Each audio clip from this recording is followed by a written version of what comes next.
വയോജന club management committee രൂപീകരണത്തിനെതിരെ council യോഗത്തിൽ ബഹളം.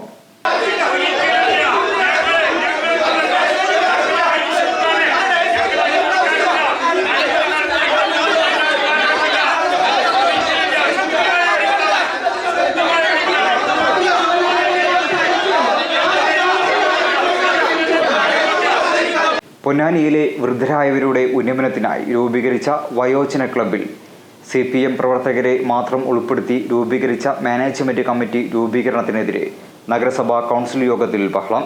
നിലവിലെ വാർഡ് കൗൺസിലർ പോലും അറിയാതെ മാനേജ്മെന്റ് കമ്മിറ്റി രൂപീകരിച്ച് അഴിമതിക്ക് കളം ഒരുക്കുമെന്ന ആരോപണവുമായി പ്രതിപക്ഷാംഗങ്ങൾ രംഗത്തെത്തി.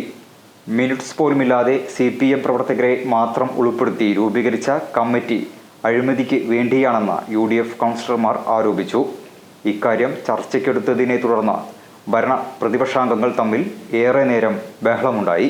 തുടർന്ന് പ്രതിഷേധവുമായി UDF അംഗങ്ങൾ നടുത്തളത്തിലിറങ്ങുകയും യോഗം ബഹിഷ്കരിക്കുകയും ചെയ്തു.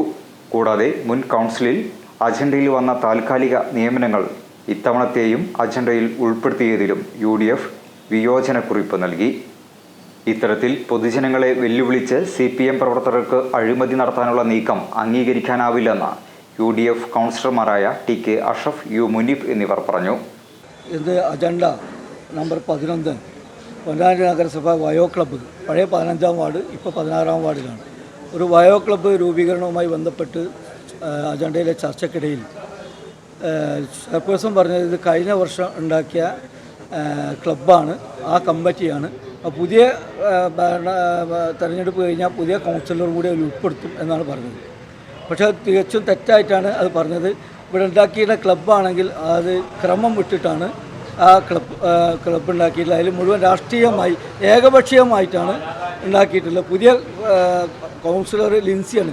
ലിൻസിയുടെ പേര് അവിടെ പറയാതെ പഴയ കൗൺസിലറായ രജീഷ് ഉപ്പനെ രണ്ടാമതും ഒന്നാമത് പുതിയ വാർഡ് കൗൺസിലർ നൽകി. അവിടെ ഇങ്ങനെ ഒരു ക്ലബ്ബ് ഉണ്ടാക്കുമ്പോൾ ഈ വയോജനങ്ങളെ വിളിച്ചു കൂട്ടിയിട്ട് ഒരു ക്ലബ്ബ് ഉണ്ടാക്കിയിട്ടില്ല. ഇത് ഏകപക്ഷീയമായി മുഴുവൻ CPMൻ്റെ ആളുകളെ മാത്രം വെച്ചുണ്ടാക്കിയ ഒരു ക്ലബ്ബാണ്. ഇതിനെതിരായി വളരെ ശക്തമായി ചർച്ച ചെയ്യുകയും മുനീബ് ശക്തമായി അതിനെപ്പറ്റി പ്രതിപാദിക്കുന്നതിനിടയിൽ മുനിസിപ്പൽ സ്റ്റാൻഡിംഗ് കമ്മിറ്റി ചെയർമാനായ മഷൂദ് മുൻ ചെയർപേഴ്സണായ പടിഞ്ഞാറകത്ത് BVയെ പറ്റി വളരെ മോശമായി പറയുകയും അവരുടെ ഭരണം അഴിമതി നിറഞ്ഞ ഭരണമായിരുന്നു എന്ന് പറഞ്ഞപ്പോൾ അതിന് ശക്തമായി ഞങ്ങൾ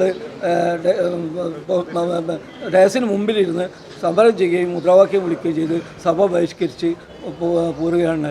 ഈ ഭരണസമിതി നിലവിൽ വന്ന ഫസ്റ്റ് കൗൺസിൽ അജണ്ടയിൽ പിൻവാതിൽ നിയമനവും അനധികൃത നിയമനവും ഉൾപ്പെടുത്തിക്കൊണ്ട് ഞങ്ങൾ എങ്ങനെയായിരിക്കും ഈ 5 കൊല്ലം മുന്നോട്ട് പോകുക എന്നതിൻ്റെ കൃത്യമായ ഒരു ദിശ, കൃത്യമായ ഒരു സൂചന പൊന്നാനിയിലെ ജനങ്ങൾക്ക്, വോട്ട് ചെയ്ത പൊന്നാനിയിലെ ജനങ്ങൾക്ക് ഈ ഭരണസമിതി കാണിച്ചു തന്നതാണ്.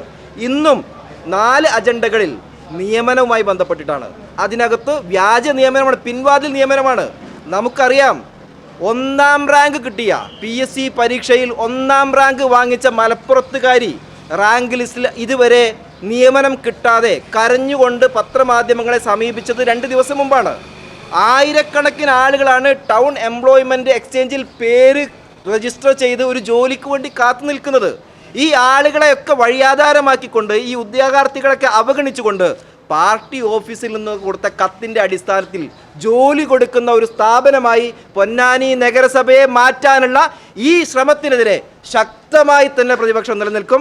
അത് അംഗീകരിക്കാൻ സാധിക്കില്ല. ഇത് പൊതുപണമാണ്, ഗവൺമെൻറ്റിൻ്റെ പണമാണ്. അത് ഉപയോഗിക്കുമ്പോൾ മാനദണ്ഡങ്ങൾ പാലിച്ച്, നിയമങ്ങൾ പാലിച്ച് വേണം നടപ്പിലാക്കാൻ എന്നാണ് ഞങ്ങൾ കൗൺസിലിനകത്ത് പറഞ്ഞിട്ടുള്ളത്.